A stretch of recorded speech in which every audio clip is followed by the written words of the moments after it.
Hi, Seconds. I think we are online. Am I correct? Yes. So, hello everyone, and welcome to the CMS control room, which you are already hearing, but we will explain this later. Yep. First, we will start by introducing ourselves. So, hello, I'm Derek Grove. I'm a PhD student living here in Geneva, Switzerland, although right now we're in Cessy, France, to work on the CMS experiment. And I'm happy to show you the experiment today. Fair enough. Hi everyone, I'm the second guide. I will stay here, so upstairs, with respect to the experiment. I'm Giulia, I'm from Italy, Milan, and I am as well a PhD student in the CMS experiment. And actually here together with us, there is a huge team. There's Zoltan and Noemi, the technical team for the visits, and Rona and Sofia. Oh, they're appearing. Here's everyone, Rona and Sofia from the communication team of CMS. And we are all here to welcome you and greet you, and we're happy you're joining our visit. And feel free to ask questions. We already have some that have been asked on Instagram, so we will be answering this throughout the call. So I guess we can start. Explain what we have around us. Yeah, we can go around the control room, right? Yes, definitely. Can we have a trip? So now I will explain to you, first of all, where we are. So you should be able to see a map.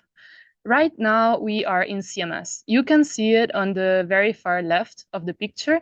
It is one of the 4 biggest experiments that are on the LHC ring, so on the Large Hadron Collider, which is the particle accelerator we work in. We are right now, as I said, in CMS, which is underground. We are about 100 meters below ground in France. Right now, we are actually, well, still on the surface, but Derek will bring you downstairs. And you can see that our cavern is the one down here on the bottom, and it's the lowest we have. We're actually the deeper experiment. I did not know that, but it is, I knew it was tilted. Yes, yeah, exactly. The LHC is tilted, and this is done to place it on the on a, let's say a ground that's solid enough, I think to sustain us. The term I heard is a granite slab. Oh yeah, Perhaps. fair enough. Yeah, But that's they fair wanted, enough. yeah, when they were constructing the LHC, they wanted to, it's a massive engineering project. They wanted to make sure it would be as stable as possible, so it wouldn't tilt over time.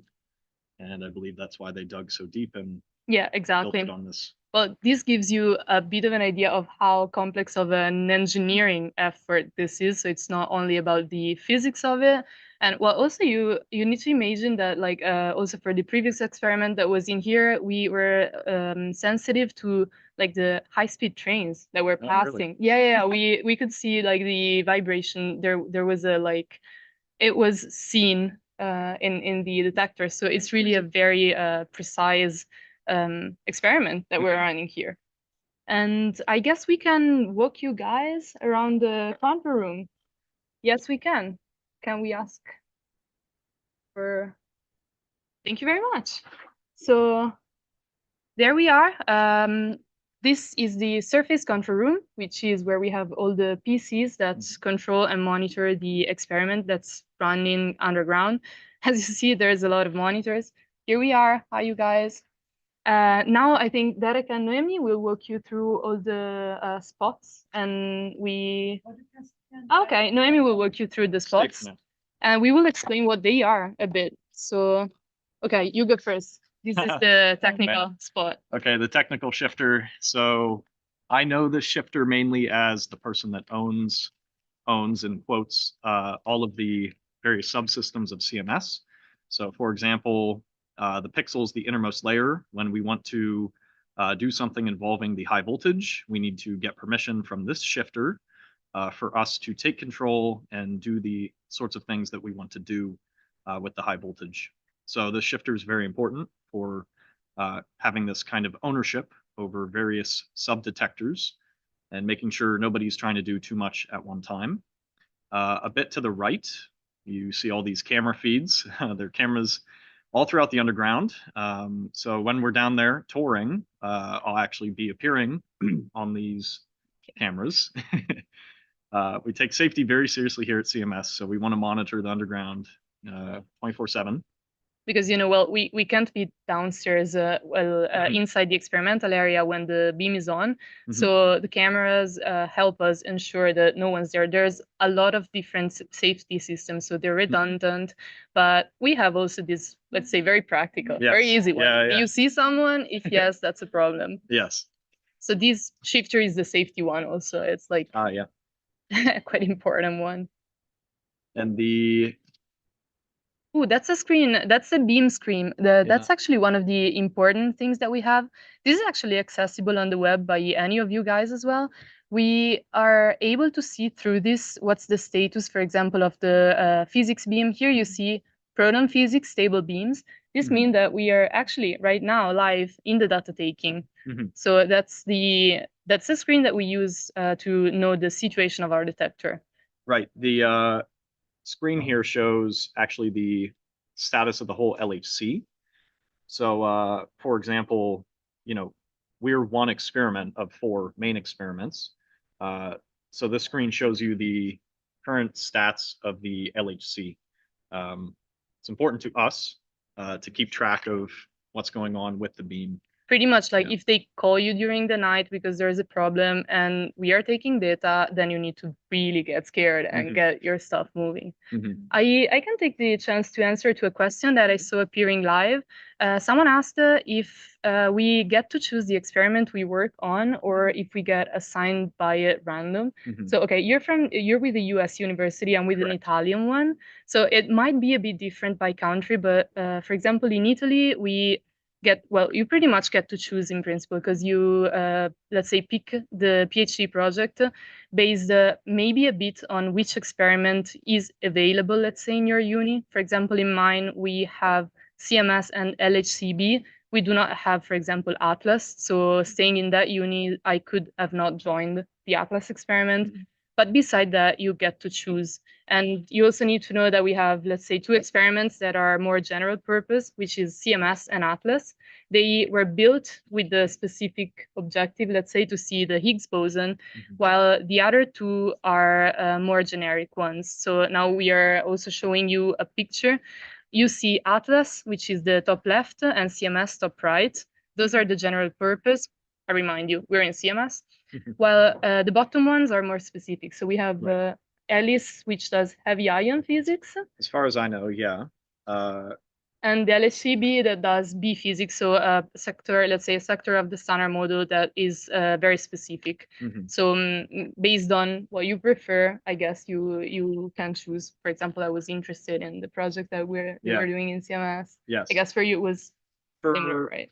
At least for the US institutions, it's probably very similar, but the university you go to for your PhD program or master's maybe, they'll usually have a group working on one of these experiments, and then you're kind of locked into that experiment. Yeah, definitely. Once you're in, you're in. Yes. At least for the PhD. Yes. So my university, University of Kansas, we only have a CMS group. So we're all CMS scientists. If you wanted to work on a different experiment, you'd look for a different university, I suppose. But we're all one CERN. That's not a saying, but we still feel a sense of community, and we're all working for the same purpose, even though we're on different experiments. So. Yeah, that's true.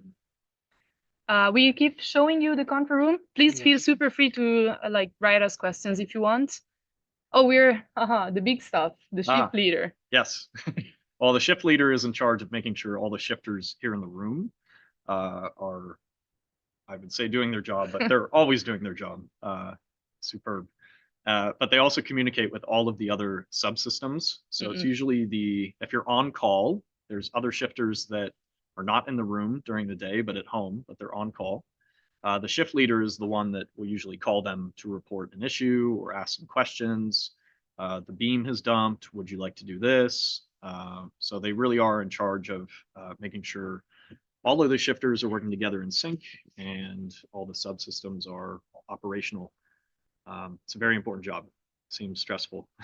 Yeah, pretty much. Also, you get to call people during the night. So yeah, it's a hard task, but that's fine. Of course, well, we're taking data 24 hours a day. So that's why I talk about getting cold during the night. We, of course, don't want to waste the data that the LHC is providing us. So when basically we start running, we start and we go on for about, usually, if everything goes well, 12, 13 hours straight. And then straight afterward, we get another field of protons. So we have new set of collisions. So we're running 24/7 for about 9, 10 months a year. During winter, December and January, February, we usually switch off everything because the electricity needed to run the LHC is a lot, and sustaining the running of the LHC together with the winter requests of electricity by Geneva and the other towns here is not as easy. So we prefer to shut down in winter for the operations. We go on with the DRQ. You see the next step, let's say, where which name is showing us is the DAQ, which stands for data acquisition. So basically, this is the shifter that checks that all the systems, all the parts of CMS are sending data correctly. So nothing is, let's say, stopping everything or crashing the run. This is quite a big responsibility as well, because you need to take care of a lot of different, let's say, variation and to pick the correct, let's say, setups and configuration for everyone. So this is one of the, let's say, complex shifts. I see I see our shifter looking at us, very happy. So yeah, it's a hard one. We go on. Trigger is the one I probably know the least. So I'll let you talk about it if you know some more. Once upon a time, I was trigger shifter, so Then, I should know perfect. I'm the a lot about it. Yeah, so trigger is actually a very important, we would call it a subsystem, I suppose, of CMS. It's a very important component, maybe.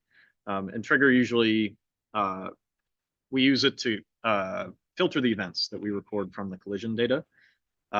So trigger here, the shifter, is responsible for making sure we have the proper, I believe it's called trigger recipe loaded.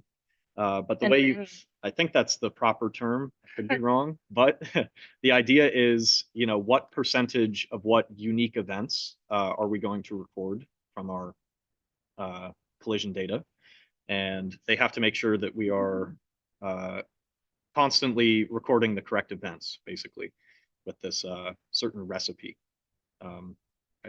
I would maybe take some seconds to answer to some of the questions. I think this is a set of questions that were asked on Instagram. So maybe now that we're still upstairs, it's a good time. Tell me if you want to pick one of them. I will read them first. So a question is, in our experience, what's the most surprising result that we have observed in the detector? Well, okay, let's say that it was not actually a surprise. It was hoped for, but I would say it was the Higgs boson. At least this is for the CMS experiment, because the idea was that we never observed before the Higgs boson, but it had been theorized up to about like 50 years before it was actually seen for the first time. So it was 50 years of, let's say, from when the theory was built to when we thought how to build a detector that could see it. We actually started the project, started the funding, started building it, and finally running it. So this is in some sense surprising because it was a huge effort, but we dearly hoped for it, let's say. And we did I don't know if you have any. Yeah, I don't know if you have. Oh, that was 20. It was 2012, by the way. A while ago, yeah. I mean, it's a bit of a hard question because the way we do the data analysis, it's a lot of statistics. So although it's very cool to look at one event, which I believe you're asking about, we actually have to look at thousands, millions, billions, trillions of events at times. And so it's a bit, yeah, it's hard to say there's a particular event that stuck out, but the Higgs boson is, you know, the reason the Higgs boson is very exciting to us particle physicists is it has properties that none of the other particles in the standard model have. And this would be spin zero, the technical term. But we produce this particle here at the LHC inside CMS, and it's the only place in the world that we can produce it and study how it behaves. So to this day, it still remains the most, I think, exciting thing going on inside CMS that we're studying. Okay, we have a lot of questions, a bit more on our career path. We can pick them up later because I see one that's a bit more, let's say, related to what we're talking about right now, which is that's a hard one. I will pass it to you. If you could redesign CMS system from scratch, but keeping constraints that we have right now, what would you change? Okay, if you have an idea, you go. I mean, my changes, they'd be very selfish because there's the things I'm interested in. I would love, and the technology may not be there. We've developed better technology. We're about to upgrade CMS with this technology. So if I could rebuild it now, we have these better pixel sensors, much smaller, higher resolution. And if we had an infinite budget, I would do a lot of these pixels more That's than fair we can to get higher resolution closer to the collision point of our charged particles. That's fair enough. Yeah. Actually, I have a comment. Okay, Sultan's jumping in. We don't redesign from scratch, but we are about to change many things in the That's CMS actually true. experiment. That's going to happen within half a year. We are going to enter in the, a bit more than half a year, we are going to enter the so-called long shutdown 3, where we are going to redesign many things, rebuild many things, a completely new detector part, the so-called high granularity colorimeter will get in, that will change many things in the future. Also, we are going to install new detectors in the Muon system, gem chambers. The MTD. The MTD as well. So quite a few of the things are going to change. And that's also true for the detector. This is an experiment. And please understand the word or taste the word experiment. We are always changing. We are always trying to catch up with the needs. That's very true. Also, this answers to a question from Muhammad, which was, what do we do during the long shutdown? Which is, well, what has Sultan said is happening right now. You need to imagine that we have right now inside CMS parts of the electronics, but also like, let's say, crystals and hardware parts that were designed in, I don't know, like 2002, 2005, and started running in 2010. So they are very old. And they have taken a huge amount of radiation. So this is why we are refurbishing mostly. So to, let's say, update it, use more modern technologies, and also to, let's say, change the parts that have ruined too much, because it cannot last forever with the radiation that it is receiving. I will answer just a couple of other questions while Derek gets ready to go down. I see, except for the questions on our career path, which maybe we can go through at the end, as Derek is now going down. I don't know what you think. Yeah, during the time when. Okay, and the dead times. Okay. Oh, that's okay. That's a quick one. Our scientific career started, I would say, with the PhD or maybe even master, because, for example, during my master, I was able to come here. I was lucky. There's like some internship that CERN makes available that are for master students. So I spent 6 months here working already on the system that took me in later on for the PhD, which is the colorimeter. We will talk about this. We'll describe this a bit later. So actually, it starts maybe younger than you would expect. I didn't think you could end up at CERN that early, as like 23 something. And there's people that start here actually even younger. Maybe longer time than you expected. My started more or less the same age Yeah, as yours, fair but enough, it right? was in a different millennia. Don't say it with this like sad face. A mixed experience. Oh yes, of course. Yes, of course. We have Derek here that's ready to go down. Can you tell us what you're wearing and why? Yeah. So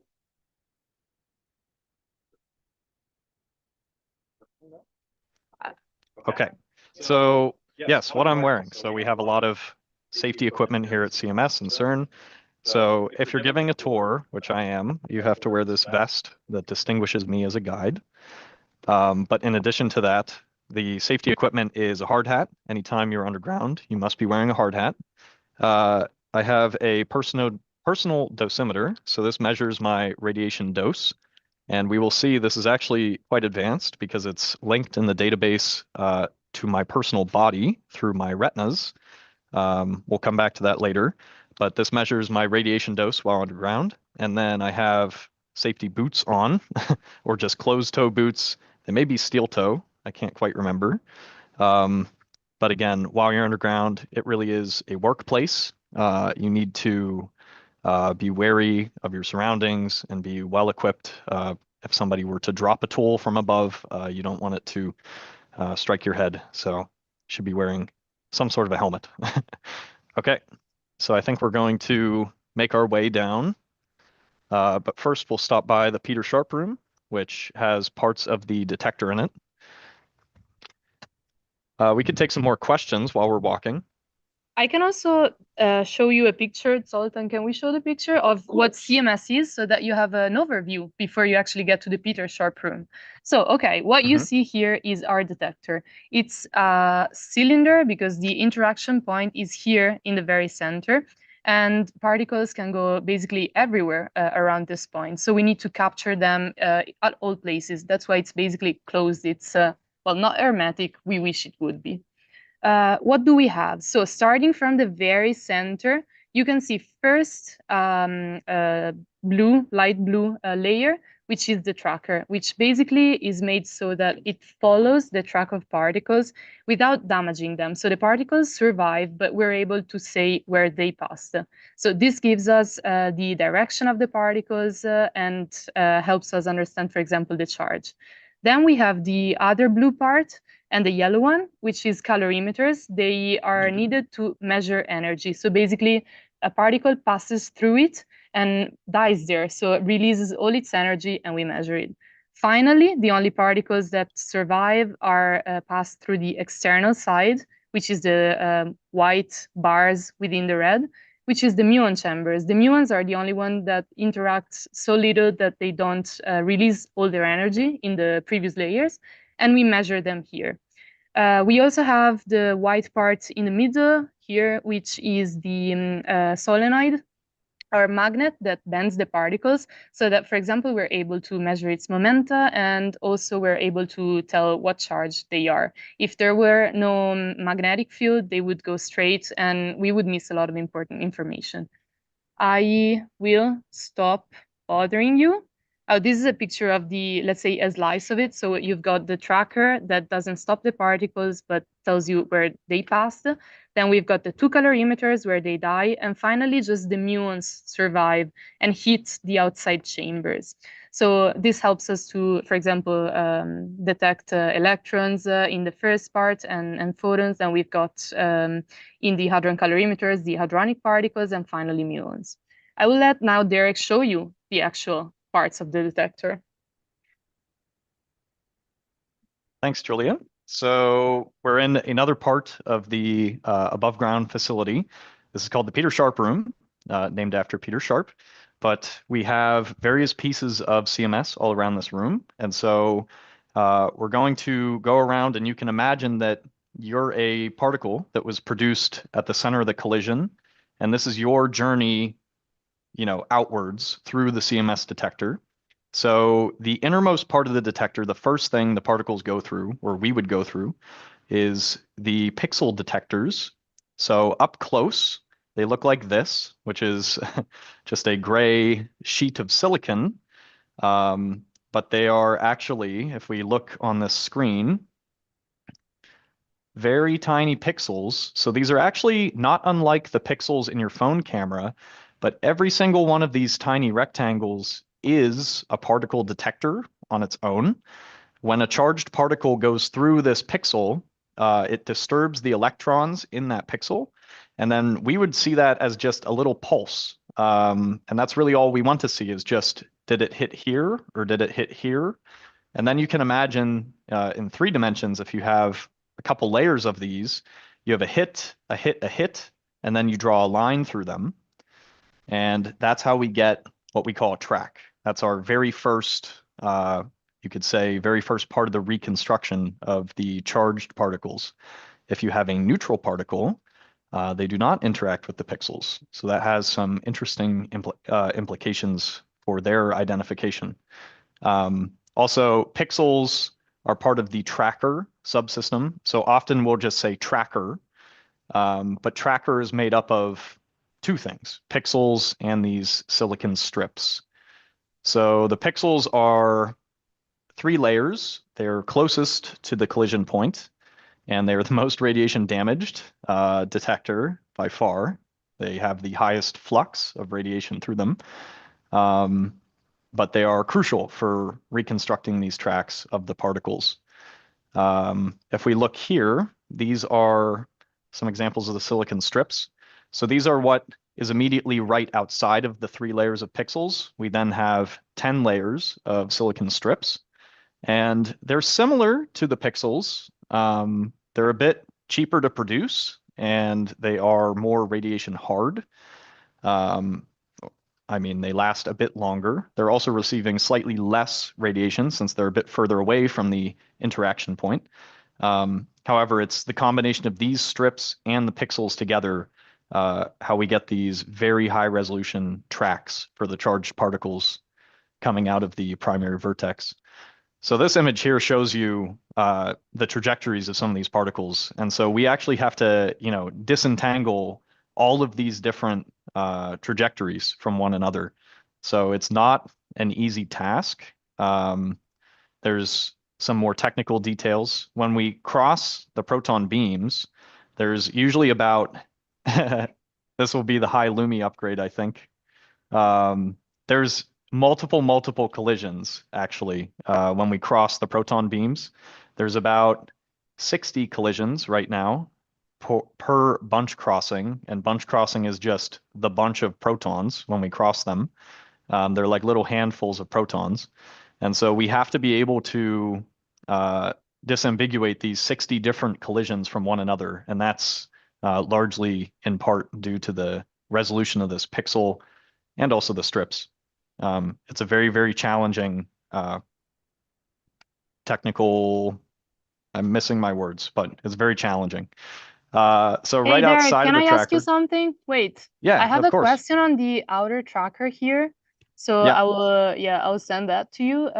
They're asking what are the biggest challenges in large scale module production and integration, for example, for the outer tracker. So I'd say you can tell us something about, well, what's the challenges in the production and installation of this, which is, well, quite Okay. complex. That is a good question, and I'm glad you picked my area. So I personally work on the pixels. The silicon strips, not so much. However, I think what I can say about the two is the hardest part or the largest challenge of this subsystem of CMS is just the sheer data output. So right now in the current CMS detector, we have about, it's somewhere between, it's on the order of 200 million pixels. The number in my mind is like 250 million, but it doesn't really matter. It's about 200 million. That's a lot of pixels. That's a lot of individual data channels, okay? So you have 250 million data channels you got to keep track of. But we also need to remember this is a physical experiment taking place in a 3D space. So how do you have enough wires in that close or that compact of a space to even read out 200 million or 250 million pixels? So this is an extreme challenge, is actually just the data readout. And it only gets worse, or I shouldn't say worse, it only becomes more challenging for this upgrade we're about to do to CMS, where we install even more pixels. We've had a long time to develop this next generation pixel detector for our upgrade in the next year. And we're going to go from about the 200 million mark, 200 million pixels. We're going to go up to about 1 billion, I believe, pixels. It's quite the increase. And again, when you increase the number of pixels, you're increasing the number of wires or the readout. So to get back to the question, the challenge is actually, you wouldn't expect this. You can design these very tiny pixel modules, and we contract companies to help us with that. But the biggest challenge, in my experience, is actually just the cables, and you wouldn't expect that. So my university, we're actually hand-making cables to read out the electrical signals from the pixels, and we're calling the cables E-links. You would normally use Ethernet for this case because you can buy it off the shelf and it's very high data transfer. But Ethernet does not fit in CMS for 200 million or a billion readout channels. So we have to make these cables by hand. It's quite an in-depth answer. That was a good question, though. Yeah. Thank you. And I think, yeah, the takeaway is that all across CMS requires very unique solutions to things you normally wouldn't think about. Yeah. I'd like to move on, though, to the eCal now. So right outside of Tracker, you have the eCalorimeter, eCal, electromagnetic calorimeter, sorry. So eCal, its main job is to completely stop and measure the energy of electrons and photons. And you may remember that's what a calorimeter is. That is a device that measures energy. So Tracker did not actually stop any particles. It doesn't want to, in fact, it wants to let them pass through. eCal, however, would like to stop photons and electrons. And we have these very expensive but very high-tech crystals that are actually lead tungstate. So it's a very interesting thought, but a majority of this material by mass is actually metal, yet it's optically clear. It looks just like glass. And so when an electron or a photon smashes into it and deposits all of its energy, here's an example of the crystal actually. When an electron or a photon smashes into this crystal, it deposits all of its energy and it gets converted into light. And then we measure that light with this light detector here. And then that gives us, by the quantity of light you measure, that gives you the energy deposited in this eCal. And Giulia could actually, if there's any questions about this later or now, she could actually answer them more than I could, because I don't work on eCal. Thanks. If I see any, I will do answer, but feel free to go on. Okay. You explained it very nicely. Thank you very much. Thanks. Let's look at this picture, though. There's about 76,000, I believe, or 80,000, according to this number here. Nearly 80,000 of these crystals inside CMS. And if I'm not mistaken, this was one of the most expensive, if not the most expensive part of CMS, was this eCal.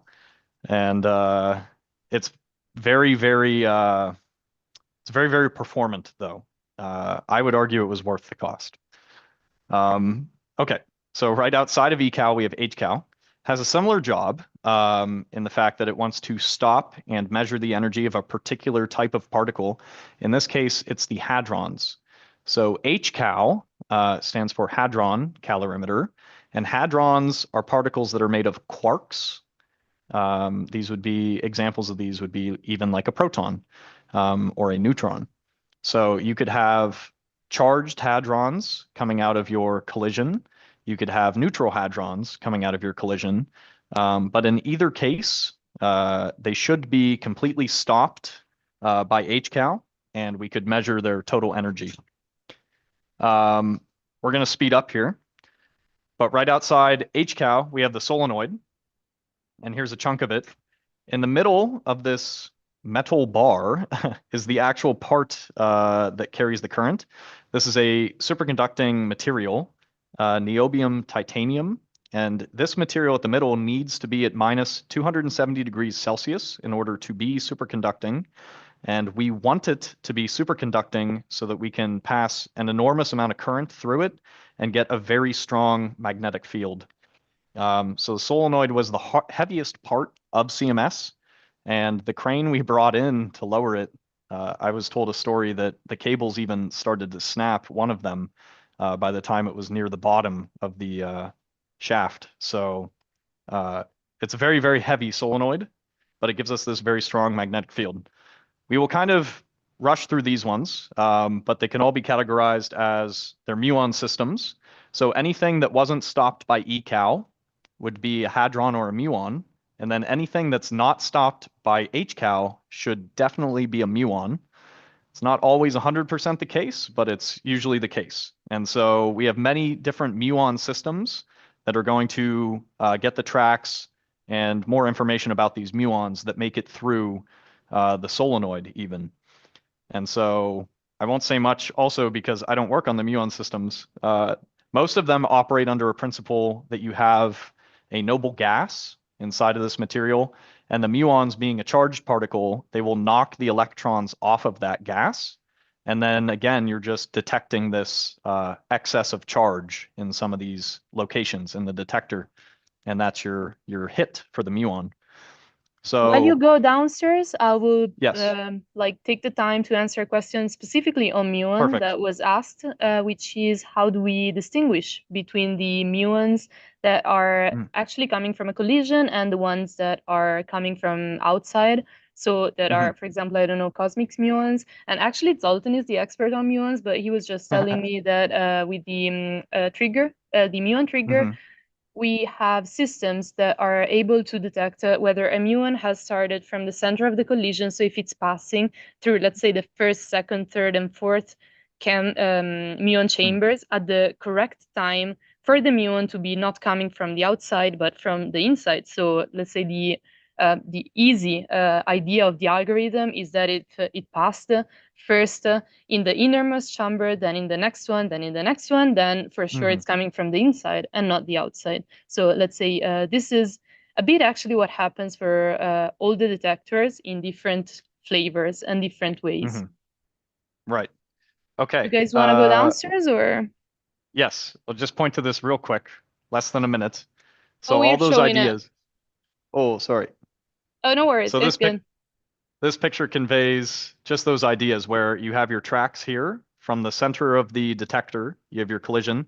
And then if you see a curved track, we didn't quite talk about this, but if it's curved, it's a charged particle because a moving charged particle curves in a magnetic field. So if you see a curved track and then a hit in the ECal, you should have an electron. If you don't see tracks but a hit in the ECal, you should have a photon because they're neutral. And then it's the same idea for the hadrons. If there's a curved track and then a hit in HCal, that should be a charged hadron.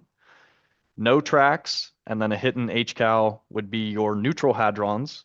And then anything that makes it all the way and makes hits out here should be your muon. And with that, we will go underground. We would like to show going through the door with the dosimeter, but in the time, absolutely take some questions and talk. Okay, I will pick up a couple of questions. So the last one I see is on the conversion of the particles into light. Let's say, how do we see them, for example, in the scintillating crystals? I will speak for eco because I know it better. The scintillation light comes from a process that's called scintillation. So basically, you need to imagine that the crystal can have let's say, a non-excited state. And when a particle hits it, there is excitation. The material then goes back to its, let's say, baseline state by emitting photons, which are the fluorescence light, the actually scintillation light that we capture inside the crystal. So whenever a particle hits, this process is triggered, and we can see light when where the particle actually passed. Exactly, pair production, Compton. Yeah, exactly. There's a set of exactly a set of process that triggers this. I would say this is answered, and you guys are at the door. Oh yes, we're here. Okay, you can go through. I mean, you can explain how to go through. So I'll be quick, but I mentioned in the control room, this dosimeter is actually linked to my body. So when you're assigned your dosimeter, they scan your retinas at the exact same time they hand you it. And so it has my name. However, in the database, it's also linked to some sort of map or image of my retinas. So what's going to happen is I'm going to scan this. The door will open. I'll step in. It'll shut with me in there. It'll scan my retinas with this little picture box. And then if it matches, if this dosimeter matches the retinas on file for me, it'll open the next door, and then I can go into the area where there's the elevator to go down. So let's try this. And it may kick me out if it malfunctions.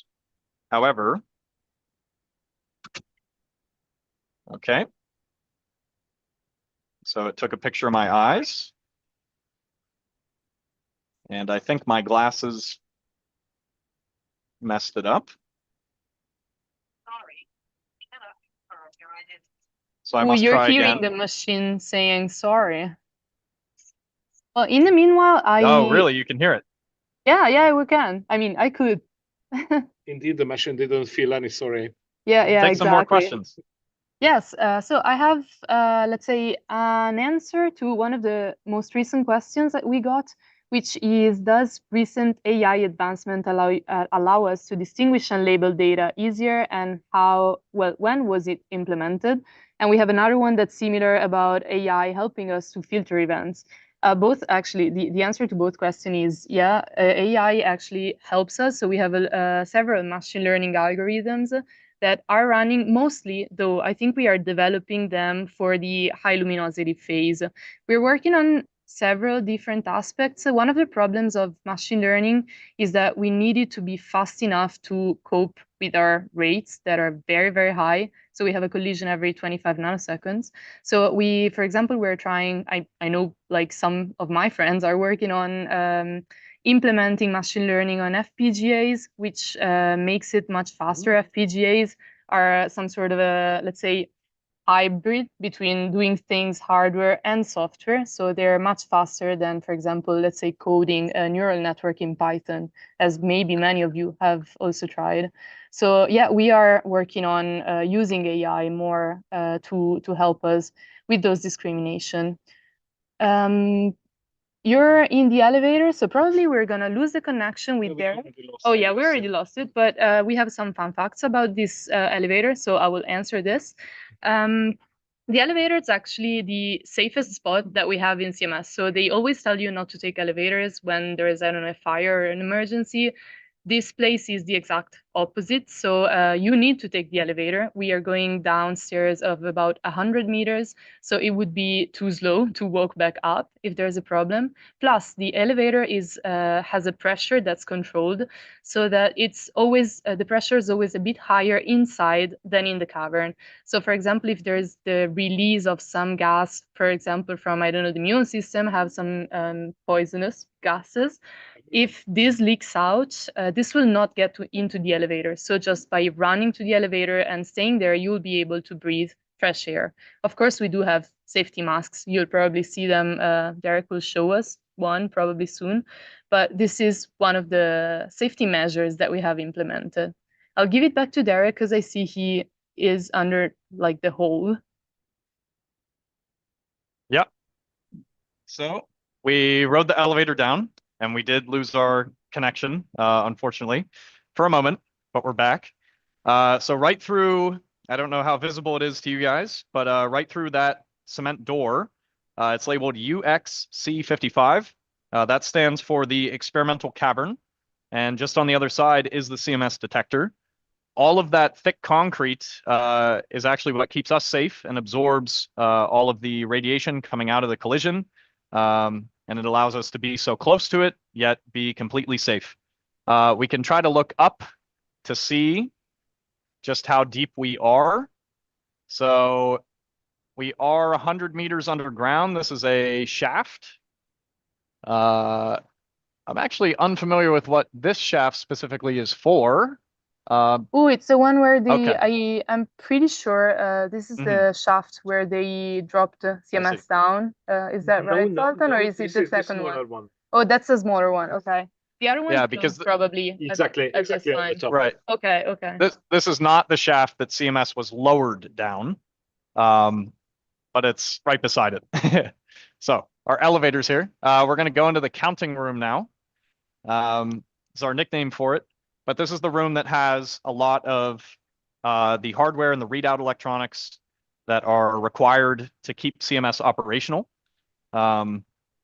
We This can't is fit. also like we will take the chance to Mhm. answer a couple of the questions that are someone asked what happens to the data after we have collected them. I don't find again the answer, the question exactly, but this was the point. So now Derek will show us exactly what happens, like how data are collected, so how the trigger works, and then where the data go.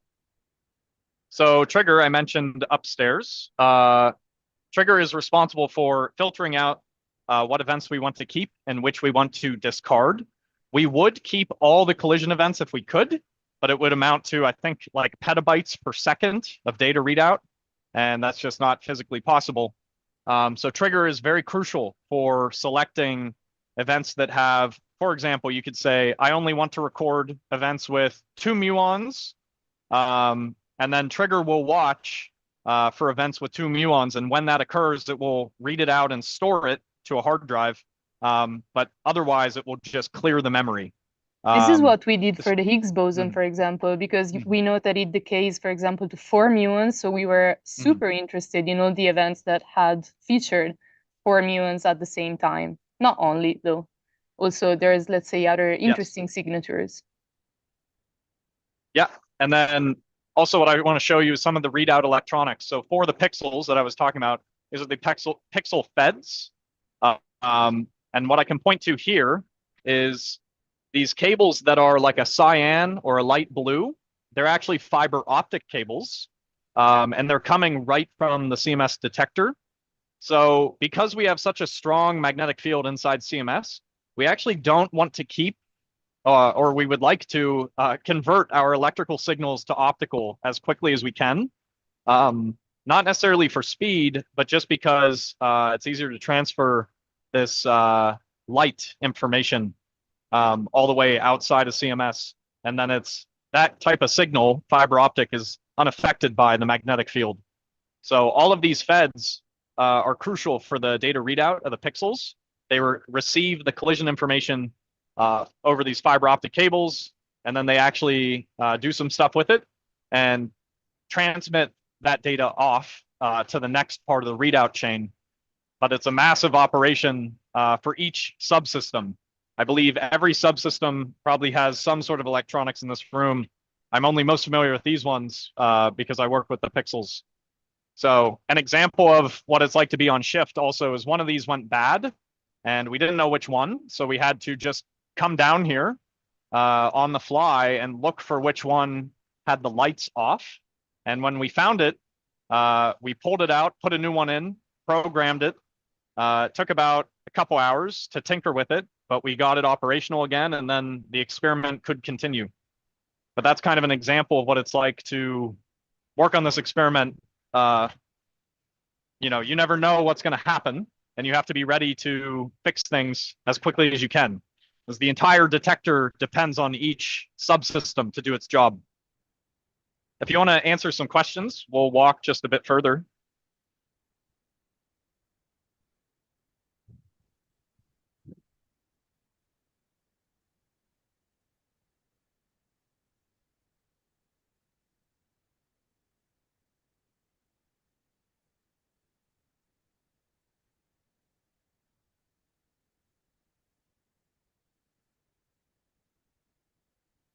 Oh, no, I was not talking. So Zoltan sorry. was giving me, yeah, no, thank you.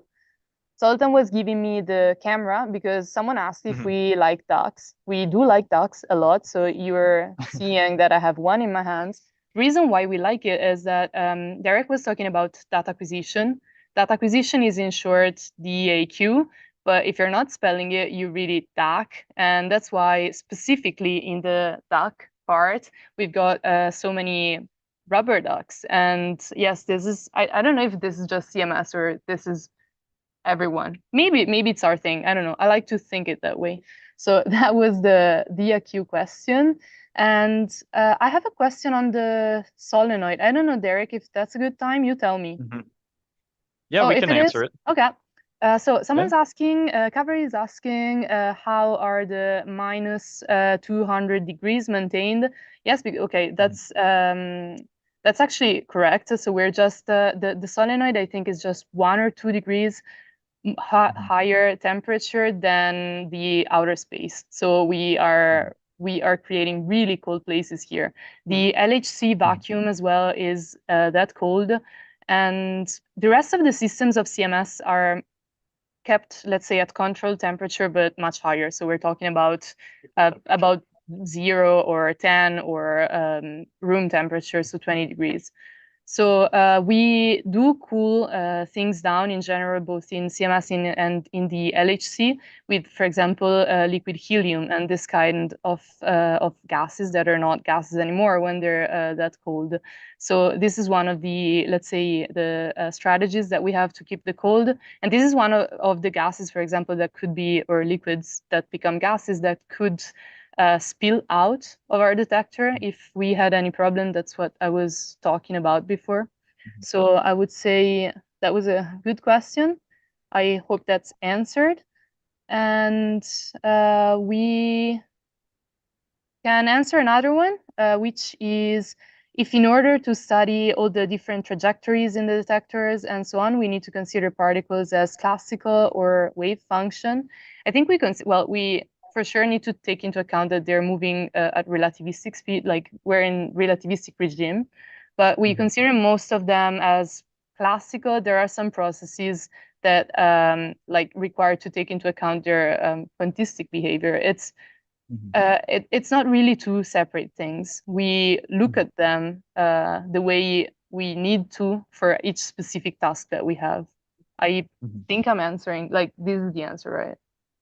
Both. So the answer is both. Yeah. Yep. Okay, that's done. We like ducks. Yes, that's done. I think you can go on. You were about to go further, or? I think I don't he think- has some show to. We're not going to go further. We're at the end Oh, of you're in the corridor. Yes. Yeah. Okay. Correct. Yes. But we're at the end of this is all the further we can go at the time. So Ooh, we want to see the beam is magnetic on, field. yes, since the beam is on, we cannot enter, but this is the door where you would cross and then go into the experimental cavern. So if the beam was off, another time, we would be able to go in and see the detector. But it's not safe at the moment. Here we are showing also next to your picture, Derek, we're showing Yeah. the map of where we are. So Zoltan was moving the cursor. You see we're at this corner here. So we were in the service cavern before, which is down here, and we cannot enter the experimental cavern. Yes. The beam is currently on. Yeah, the beam's on, so very much don't go in there. Yes. There is a fun fact about this. You see that there's a lot of corridors that have sharp turns. Someone explained to me that this is due to the fact that radiation does not pass corners, so it goes straight. So there is, let's say, concrete corners everywhere so that radiation doesn't pass. This is not really needed in the case of CMS, but as we are underneath the, let's say, regulation for nuclear power plants, we had to build the structure in this way. So we're safe because the entire detector is shielded. But well, this is a fun aspect that shows you how also the, let's say, regulation and political aspect. Oh, actually, this chicane here is really for purpose. Because The this radiation, is where we've got right in the front. front. Exactly, Yeah. right in front of the detector. In the tunnel, the radiation might be really high. Actually, this really is what you said, that radiation doesn't go Cross corners. straight. Exactly, it doesn't like the corners. So that's why. Actually, all over here we have, as Giulia said, yeah. Derek, you're close to. Yep. You're close also to the. Oh, you go. We are here at the end of the walk, basically. Yeah. Yeah, we're not able to go further. I see Yes. behind you an alarm. We were talking about this before. I see it on your left, which is your right. But you do see me, no? Oh, yeah. This is the Okay. So very although we cannot. sophisticated. Yeah, exactly. Left or right. That's hard. That's Yeah. relative. Although we can't go into the experimental cavern, we are right beside it. And inside the experimental cavern, there is a very strong magnetic field from the solenoid. At the center of CMS, it's 3.8 Tesla. And that's so strong that even this far away, there's still quite a strong influence of the magnetic field. So if you have anything that is magnetic, it would be attracted to and align itself with the magnetic field of CMS from here. And so it's very fun to play with this magnetic field. It's also probably one of the only places on Earth that you would experience something like this. And I even brought, just to show you a bit more, the field permeates everywhere. It's all throughout this room. So I smuggled a lot of these paper clips down, and none of them are connected. However, if I just drop some, and sometimes they take a moment to adjust, but they should, all on their own, kind of dance and align themselves with the field. So in the middle of the detector, we have 3.8 Tesla magnetic field. That's about 100,000 times stronger than that of the Earth's magnetic field. This is almost entirely encapsulated inside the detector. You saw those red stuff on Giulia's picture just a couple of minutes ago. Very tiny amount of this magnetic field escapes. Also, the 7.2 meters of more iron than concrete wall just behind the rack also stops a little bit or absorbs a little bit. What you see here is really a tiny little amount that even escapes even the concrete wall. That has no effect on the human beings. By the way, the MRI machines operate at somewhere around 3 Tesla. So the human body can absolutely withstand it. We don't feel any problems with that. But it needs, well, we need to be very careful. For example, you can't just like bring a hammer downstairs, Right. because the head of it's going to be, let's say, dragged closer to our detector. So we have to use specific, let's say, tools. Exactly. When we have opportunity to go in with the virtual visits in the cavern, if there is no beam we can go in, we used to take another very sophisticated magnetic field indicator. That's an M19 spanner. We tether it to the wrist of the guide. Well, it won't fly through the room. Indeed, it's too heavy to fly. It would fall down. But anyway, it is always good to have a safety tether. And it's fun also that you can see it when we go downstairs with the field on. The camera, if you get too close, doesn't transmit the image well anymore. It really gets all blurry. Exactly. The focus puller gets a little bit crazy, so things get a little bit blurred. And if you get too close, even the G sensor in your phone gets affected by the field, so it might flip the image. That's really funny. You're also seeing like one of the favorite physicists' activities in a magnetic field, which is playing. We are actually very simple people. We have fun with those beautiful phenomena that we see here. I think this is the biggest threat with the magnetic field, that we lose the exactly. we lose the guide, and therefore we slip out of the time. Yeah, that's fair enough. Maybe many hours of work have been lost down here. Oh, we have a question on, I think still in the magnetic field, which is from Kaveri, which is if the continuous exposure has any effect on the human body. Well, this question works for exposure to radiation and to the magnetic field. To the magnetic field, I would say absolutely not. Absolutely not. So it has absolutely not effect. Not at this level. Of course, beyond 10 Tesla, we don't have 10 Tesla anywhere. Even in the dipole magnets of the LHC, we have something like 9 point something, but that's a very small and very encapsulated place. You cannot go there. Beyond 10 Tesla, you might have some neurological things, but definitely not at that level. No. For the radiations, well, we pay a lot of attention never to get close to the areas where there is still radiation. So that could be CMS while the beam is on, but also CMS immediately after the beam has been switched off, because the materials can get activated due to the Mhm. presence of the radiation. So we need to wait. There is a limit of exposure in the unit of measure of, let's say, the dose that you can get, which is the sievert, that we are always below. We use the dosimeter exactly for that. So you're able, let's say, to read out your dosimeter. You can do it as soon as you want, so that you check that you haven't gotten a dose that's dangerous. Let me make a remark here. Yeah, sure. Our colleagues are not guinea pigs. We have those meters also on the walls, and we can read them out remotely. We don't need to send in anyone to know what the radiation level is, and we are extremely strict on this. Yeah. Indeed, we have quite a few safety mechanisms inbuilt. You saw just a minute ago, you saw that yellow door or even the red door behind Derek this time. If we would break through, I won't tell you how to break through. You would figure it out if you would stand in front of. But if you would break through, you would immediately shut down the 27 kilometers ring. You won't have a choice or a chance to get in front of the beam. No. That's one of the basics. We also have a huge red button here that we can press in case of emergencies. It's the kind of button that screams for being pressed, but definitely not something you should do. Well, you should I mean, do you it should do it if you in have a case. good reason Yeah, for doing exactly, that, not for joke, not of for course. fun, not for fun.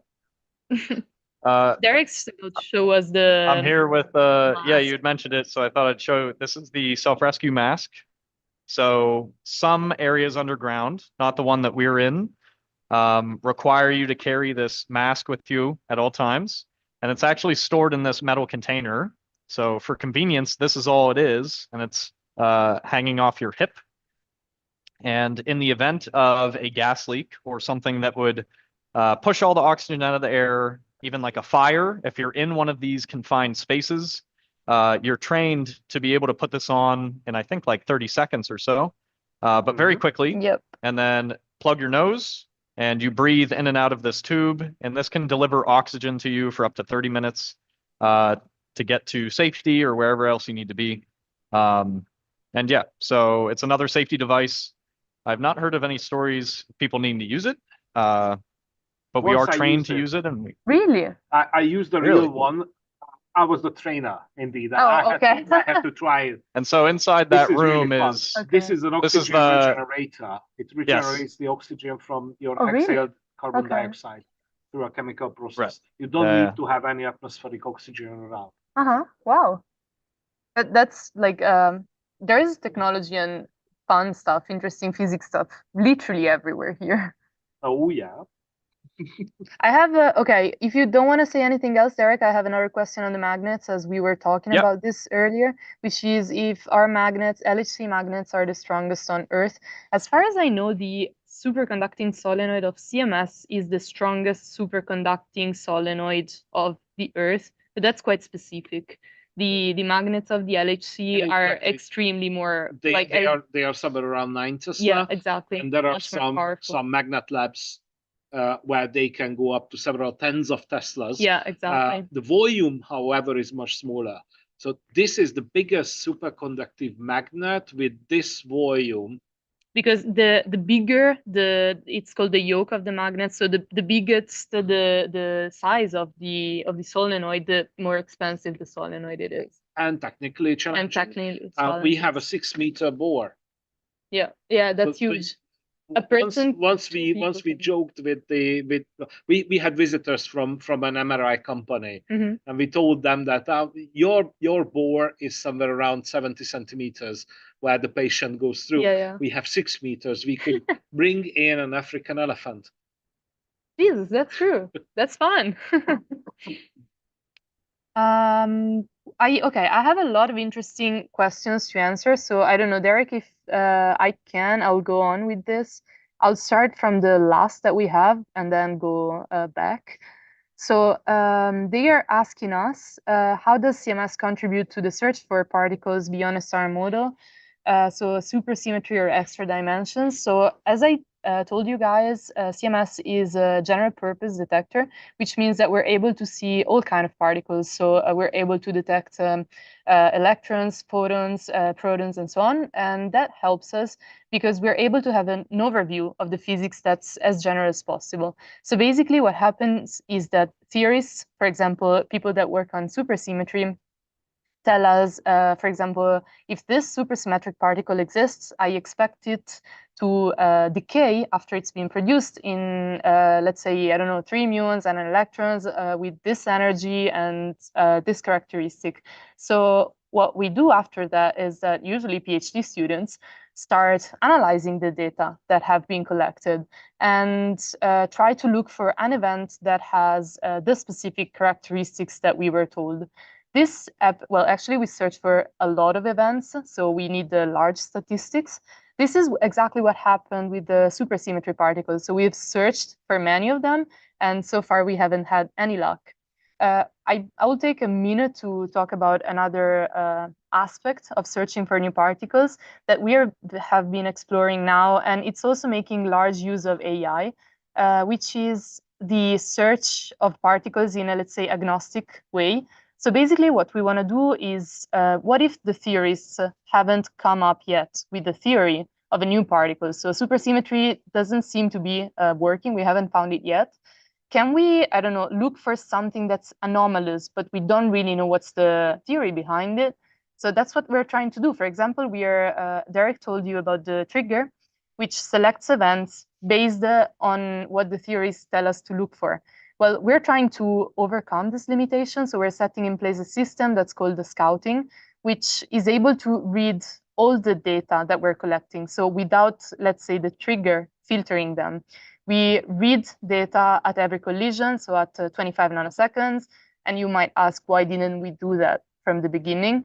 Because those data are very big. So first we needed the technology to do it. And just now this is appearing. And also we are collecting data with lower quality. So let's say it's like a picture that's less in focus, less pixels, but at least we can take more pictures. Hi, guys. So I would say this answer is done. Then we have a set of questions on our projects or the projects of different, let's say, profiles at CERN. So I'll pick one from Roboter that's asked if we know for some career paths for like electrical and mechanical engineers at CERN. So there are actually a lot of engineers here, might even be more than physicists. Electrical and mechanical engineers are fundamental, especially probably, well, when the CMS was built and right now that we are working on the upgrades. So we are basically redesigning parts of our detectors and a lot of the electronics. The electronics in CMS needs to be radiation hard, just to say one, which is not standard outside CERN. So it's not, let's say, you just buy something that's radiation hard. Usually, of course, there is application outside CERN, but not as frequent. So this is one of the main tasks right now of our engineers, I would say. And another thing we can answer now is what are our paths? So what are we doing in our PhDs? Because someone was interested on our, let's say, career path. Mhm. I can tell you that I'm working on a, let's say, two-sided project. So on one side, I'm working on the upgrade of the ECA, so the electromagnetic calorimeter, which means I'm designing the software to acquire data when we will have the upgraded electronics. So this means doing, I don't know, tests and code a lot. But I'm also working on an analysis of data that were collected in round 2, which was 2016, 2018. So actually, I'm doing a search for physics beyond the standard model in some sort of an agnostic way. So trying not to be too biased from the theory behind. So you can actually see aspects during your PhD that are quite different, like you get the chance to explore. I don't know if you're like in the same situation more or less. Yeah, I mean, so before I moved here, I was doing some work with the upgrade of the pixels, testing of the new modules. Where I'm at currently, I'm doing a lot of just my analysis from here, and I'm also looking for physics beyond the standard model. Oh, nice. Yeah, not in an agnostic way. Well, I'm but doing EFTs, so Okay. it's yeah. So Yeah, we're looking hybrid. for the technical term is compressed supersymmetry. So these particles that may exist, but they would have very tiny mass difference. So we think in terms of these particles decaying, what they decay to. And if you have this invisible particle and it decays to another invisible particle, it could emit a very low momentum particle. So we're looking for these low momentum electrons in CMS that would hopefully verify that these supersymmetric particles exist. So we're working on this analysis. I Yeah. hope to, in my career path, hope to finish this PhD and also get rehired as a postdoc and stay here. Continue the research, continue the work. But it's just it's like an electric place to be and to live, and Yeah. you don't get rich. I may never have a sports car, but I live a very meaningful Well, life. we're and, still in Switzerland. That's true. Well, there's another That's why we question are that's not rich. yeah. That's another question that's related, which is how many different types of jobs that there are within the detector. I think the answer is like infinite. There is really a lot of opportunities. Just thinking about, I don't know, my friends, so other physics PhD students, many people actually do PhDs on topics that are far more on the engineering side, but there is also a lot of opportunities on any sense. So we've got a lot of engineers that come here with internships. I'm talking about the students. Of course, there is also career paths beyond the PhD. So you can go on and work still here. We've got a lot of effort also on the outreach side of science, which I think is a pretty exciting part of CERN. So if you were to come here and book a visit, you could see the detector, like see a meter from you. I think this is actually quite awesome of CERN that you get the chance to explore and see with your own eyes something that's just cutting edge technologies and everything. So there's really so many different kind of jobs. Also like pure software things. There's a lot of machine learning. There's a lot of firmware, and I think literally by now a majority of my friends here are not physicists. I thought when I moved here it would be all physicists, but it's actually a lot more engineers and also people that do more outreach stuff, some fundraising, some I would say the jobs that are just as crucial to keeping CERN and CMS going. But you know, the physicists. One of the nice things is that like we all sign the papers of CMS, so this really means how much each contribution is valued, because as you can see, this experiment is huge. So you clearly understand that you need literally every contribution, from the guy that like laid the wires correctly, and we're talking about hundreds of wires, so it's super complicated, to the guy that did the most top level analysis, never saw a wire himself. So we literally need all the profiles. I think it's very varied, the landscape here.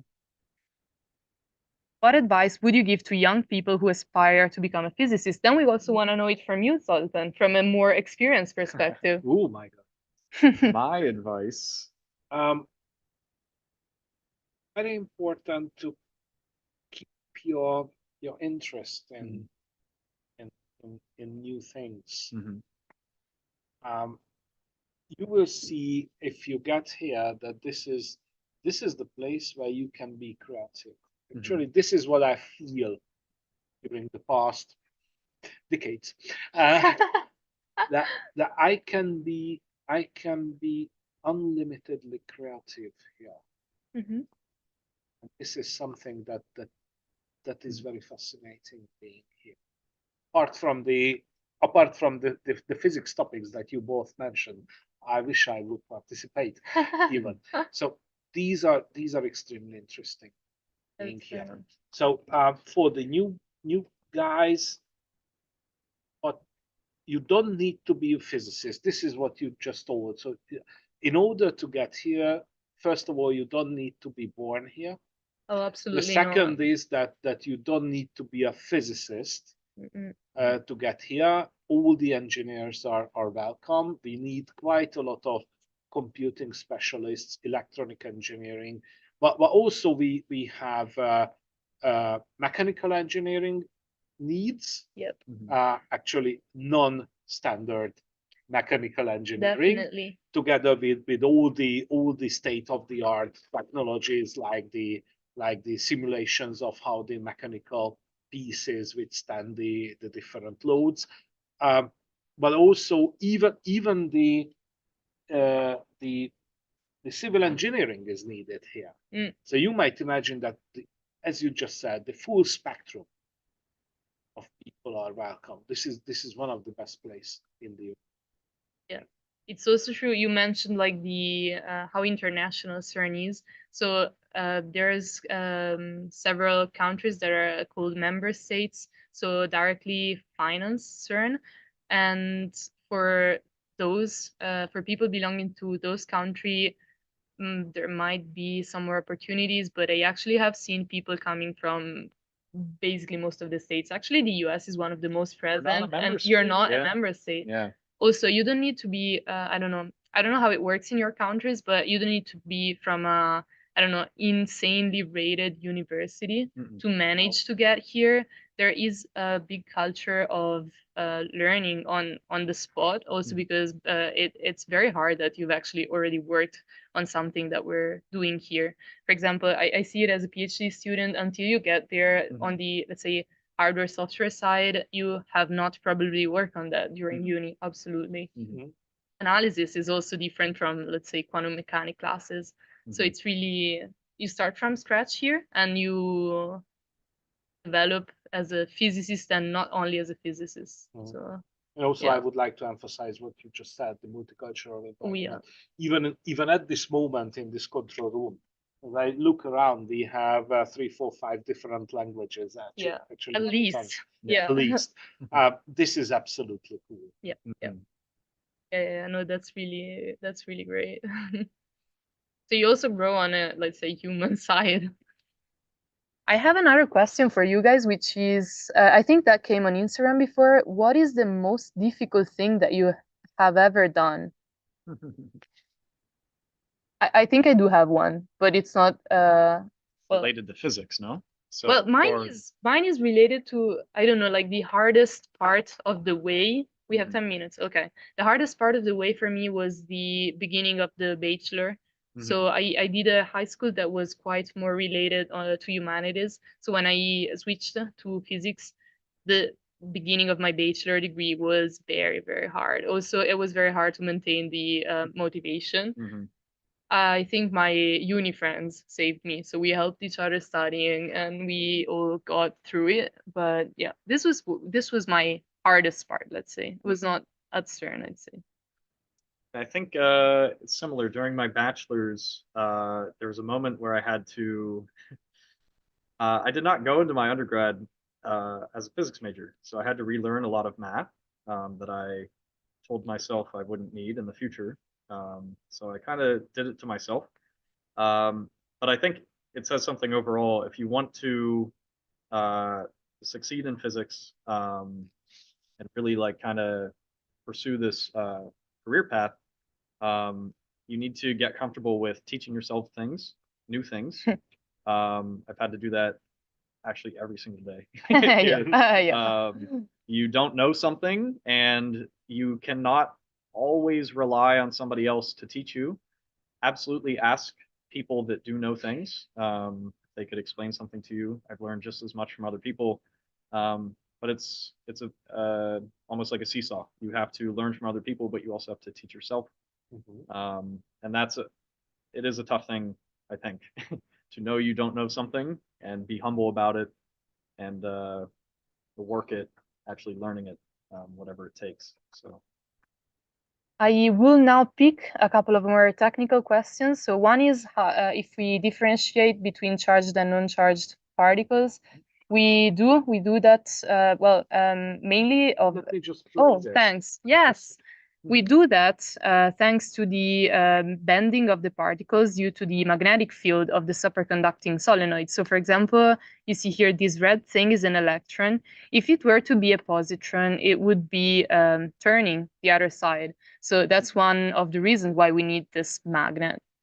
Then we have another technical question, which is whether if we had, let's say, the same configuration of detectors and so on, with the same proton beam, but with a higher energy, would it be easier to detect more particles? Well, actually, this is a trade-off. Like, we can do that. So in our fact, we everyday actually life, can. in our everyday life, the let's say we call it luminosity, not brilliance, but still very good, let's say, guess.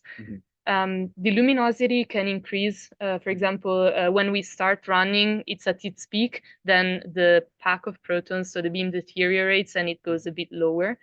We love having more particles colliding, but it makes also our life a bit harder because we need to first sustain a higher rate of data coming through. And second, we need afterwards, when the data is collected, to be better at discriminating what's good and bad in there. So it's some sort of a trade-off. Also that true that the detector is designed for the maximum energy of the accelerator. Usually the limiting factor is the calorimeter. Yeah.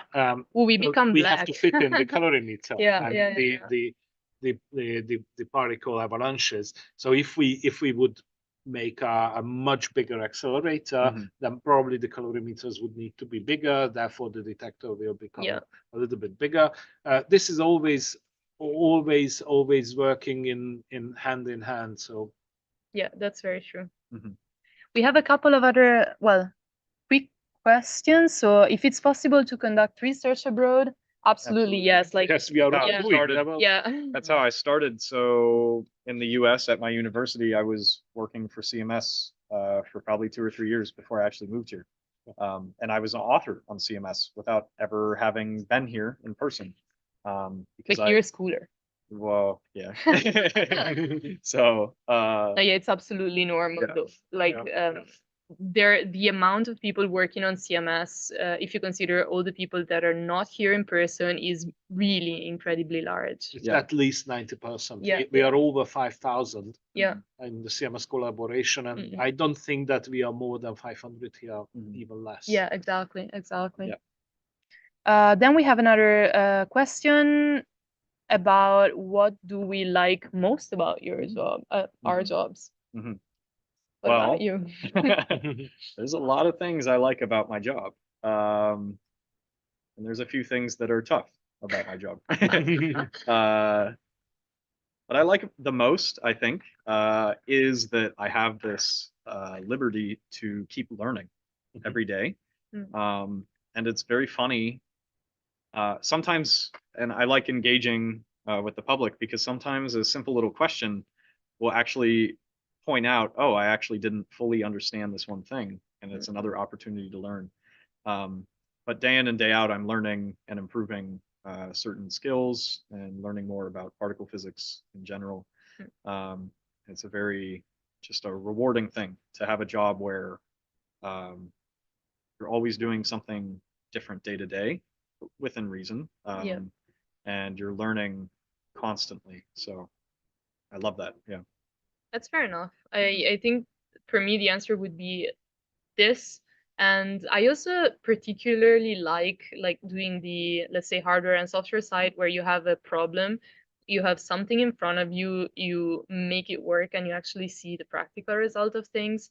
I suffer a bit more from working the entire day in front of a screen. So being actually here and doing both analysis and hardware and upgrade helps me a lot get through both parts, because I know that both are useful, but if I were to only do maybe analysis, which is also a bit more of an individual work, that maybe would get a bit harder for me. So yeah, yes, we got the sign that we need to finish. I just missed the single question.